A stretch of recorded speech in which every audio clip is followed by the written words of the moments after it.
Hello there, my name is Sydney Bentley. I am a junior at ASU, and this is my formative / star assignment for SGS 204.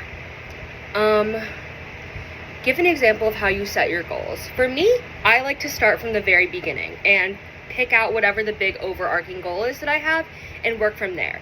And then from there, I like to do what I like to call the snowball method. Start small and then work your way up as you would when building a snowball.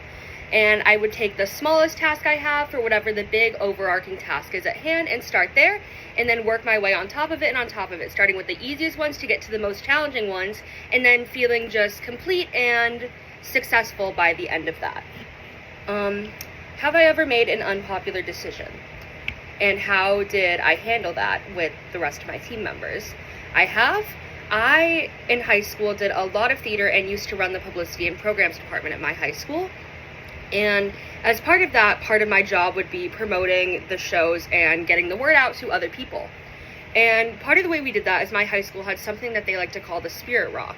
And the Spirit Rock was a thing that any club or group could sign up for and paint to get the word out and get the information across. However, we were required to do this before school, and we could not do it during any class time or during lunchtime. So all of that would have to be done either before or after school. And people really loved doing the Spirit Rock, or they liked the idea of the Spirit Rock, but they didn't like doing their help or putting in any effort towards it. So 9 out of 10 times it would end up just being myself and my assistant that would be there at 5:45, 6 in the morning to paint the rock, and then have to go back after school to add all the details and things, and no one else would help. And then finally, by I think my 3rd year of high school, I had been running the department since my freshman year, and I just kind of put my foot down, and I was like, this is getting a little bit frustrating. As fun as the Spirit Rock is, it's not cool when it's just myself and my assistant putting in all the work and no one else is going to come help. And that did not fly over well with a lot of people, but my director was willing to stand up for me and say, we're not going to keep doing this unless everyone else is willing to put in the effort, because he was under the impression that no one really looked at the Spirit Rock anyways. I mean, I personally did, and I know a lot of my friends did, but it wasn't fair when no one else was willing to put in the effort to help and get that completed.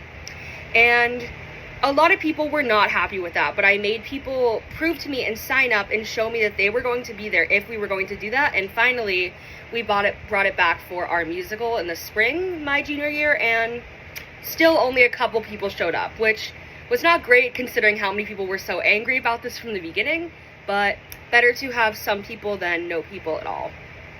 And have I ever made a mistake, and how did I handle that? Yes, I have. I spent about 5 years hosting in the restaurant industry and was working at a restaurant at this point. And we had just gotten new carpet out in the front. And we sold this like old-timey soda, and part of my job is I had to go refill and stock the little section where we'd sell the soda. And as I was taking them off the little pallets, they came in these little cardboard boxes with 6 little containers of 4 packs of sodas, and they were all glass. So I take that out, and I noticed this one, it's a little bit sticky. I was like, okay, it's no big deal. It's probably just from transit or whatever. And I go to lift up one of the bottles, and the whole thing just completely shatters all over the brand new carpet that we had just gotten maybe a week previously. So, of course, in my head, I'm a little freaked out, a little bit, oh my gosh, this just happened, and I don't want to get in trouble for this. So what I did is I went and took my best to blot out the spill, remove all the broken glass, of course, and clean up the area.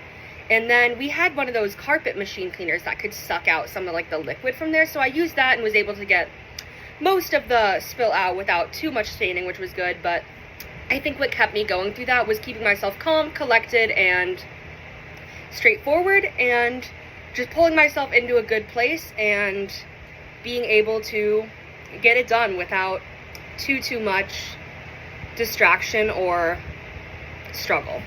Thank you.